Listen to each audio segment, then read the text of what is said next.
What I am about to share in this coming episodes of however much it will be, it is a story of my life, how God has rescued me when I was younger and still is. It is a dramatic story of conversion that involves a lot of miraculous things that God has done. But also it is a story of, I guess I would say, scandal of grace. How God has created each one of us nothing but dust, or in case of me, less than dust, but to the end goal of to be made in the likeness of His Son and in the image of His Father. It is still a story that I need to remember again and again, and that God has brought to my mind and heart again and again, especially when things get tough, to remind me that nothing is impossible with God. It's such an amazing, beautiful journey of the Father bringing us into Himself eventually in heaven. It is a story of hope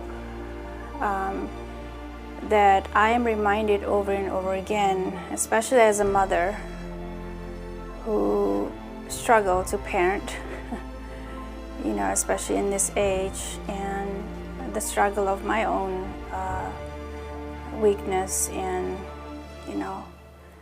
of my own heart, that if God can save me in the way that He did, He can do anything.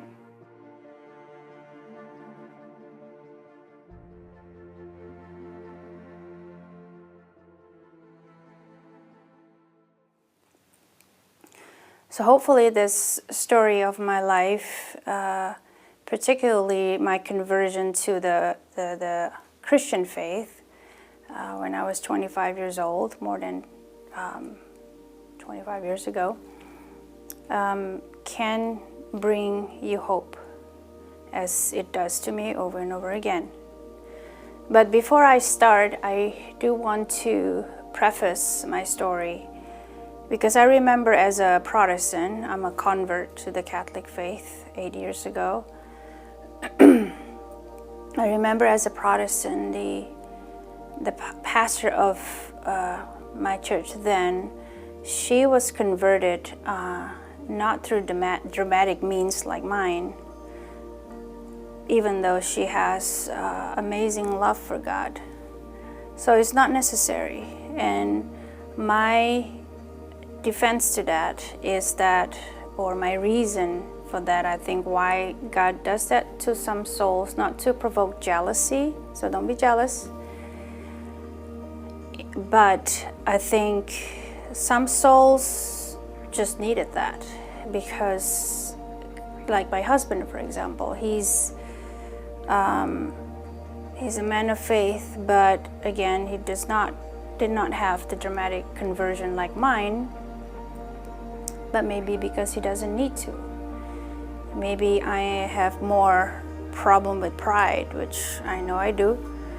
Maybe I'm more stubborn, and I needed that kind of intervention for me to believe. Maybe I don't have faith, that I needed to see with my own eyes the way God brought me into the church for me to believe. So Jesus said, "Blessed are those who believe without seeing." So if you are one of those, don't say, "Why didn't I have this?" Trust me, it comes with a lot of pain, a lot of costs, a lot of things that I still pray and hope my children don't have to go through. So I'm going to start with, I guess, my background of how I encounter God in this conversion story.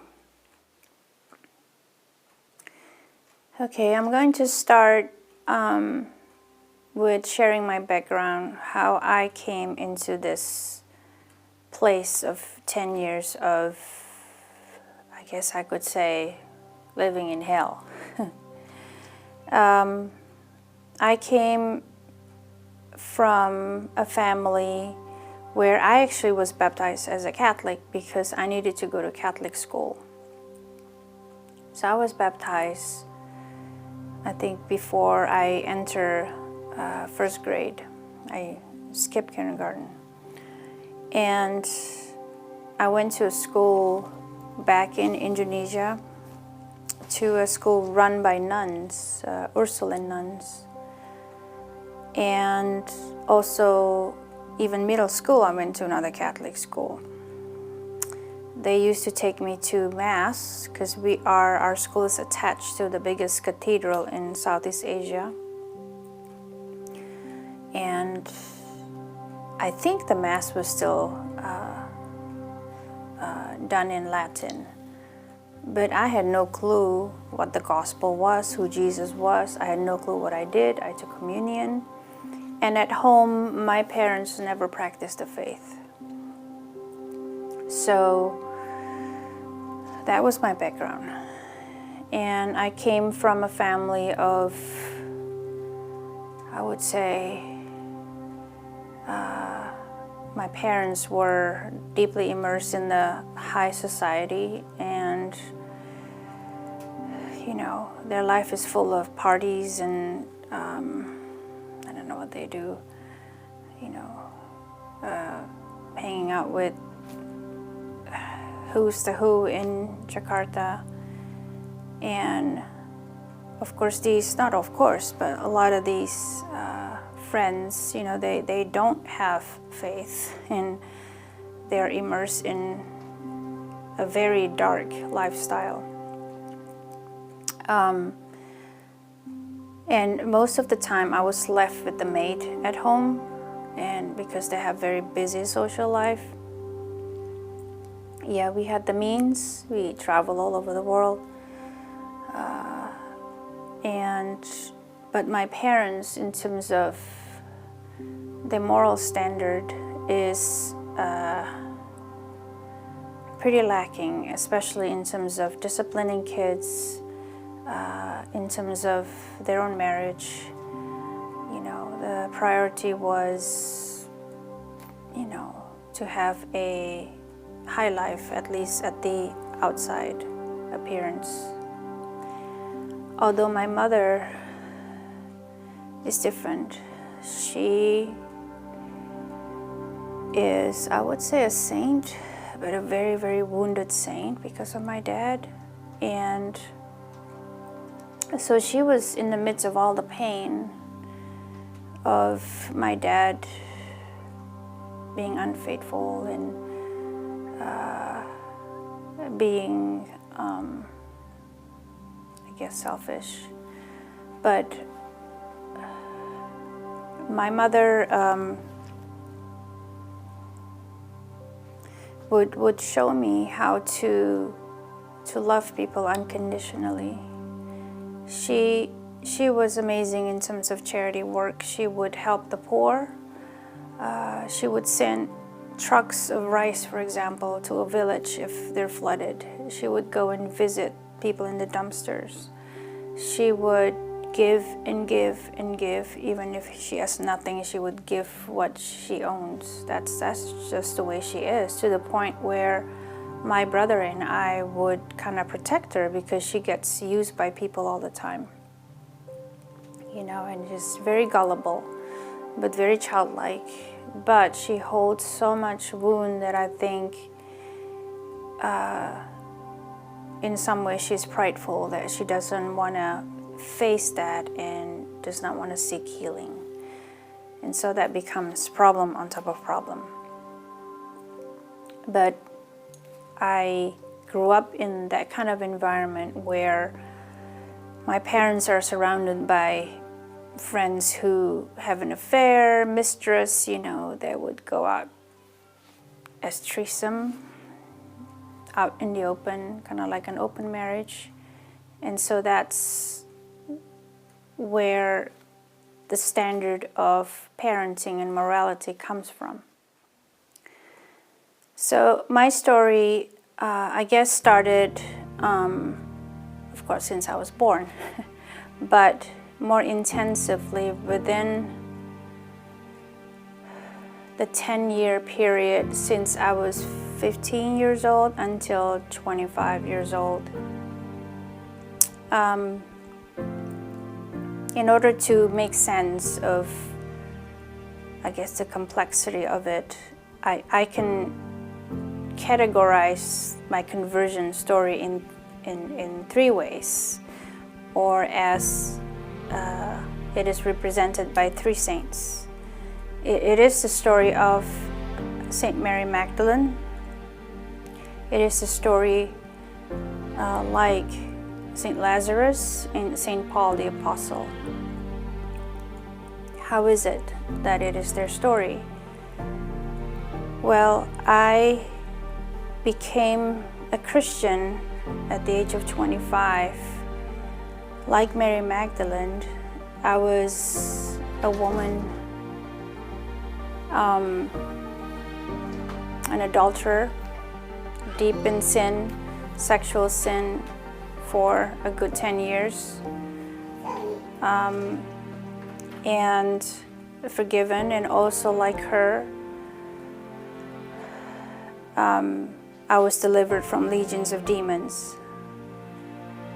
And like St. Lazarus, I had a miracle when I was 19, where it's almost as if God raised me from the dead, because He rescued me from attempted suicide, where I should have died, or at least poison.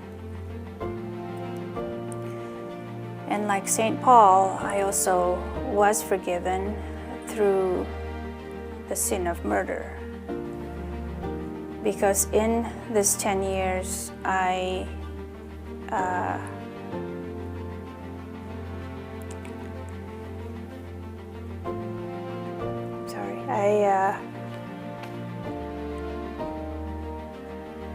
took the life of my own kids through abortion.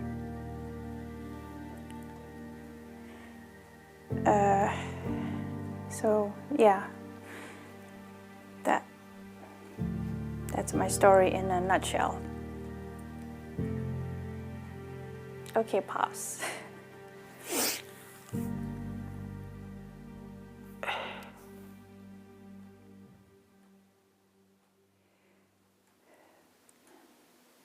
Okay, so now I'm 15 years old. I follow my brother to go to a boarding school. It is a Christian boarding school, supposedly, where either you're a foreign student or you are an American, which my roommate was. She's from Alaska. That you choose this boarding school because it's so strict instead of going to the juvenile. I guess I'm in a safe place, but I wouldn't say as a Christian, I don't know anything different than any other place. And I think it actually gave me such a bad taste of what Christian is. So I was there in California, and at that time I had boyfriend already. This would be my second one. He's Indonesian.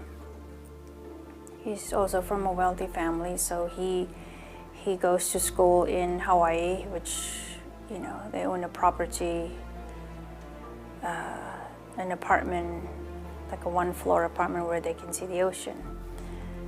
Anyway, but before I left, I guess, I had,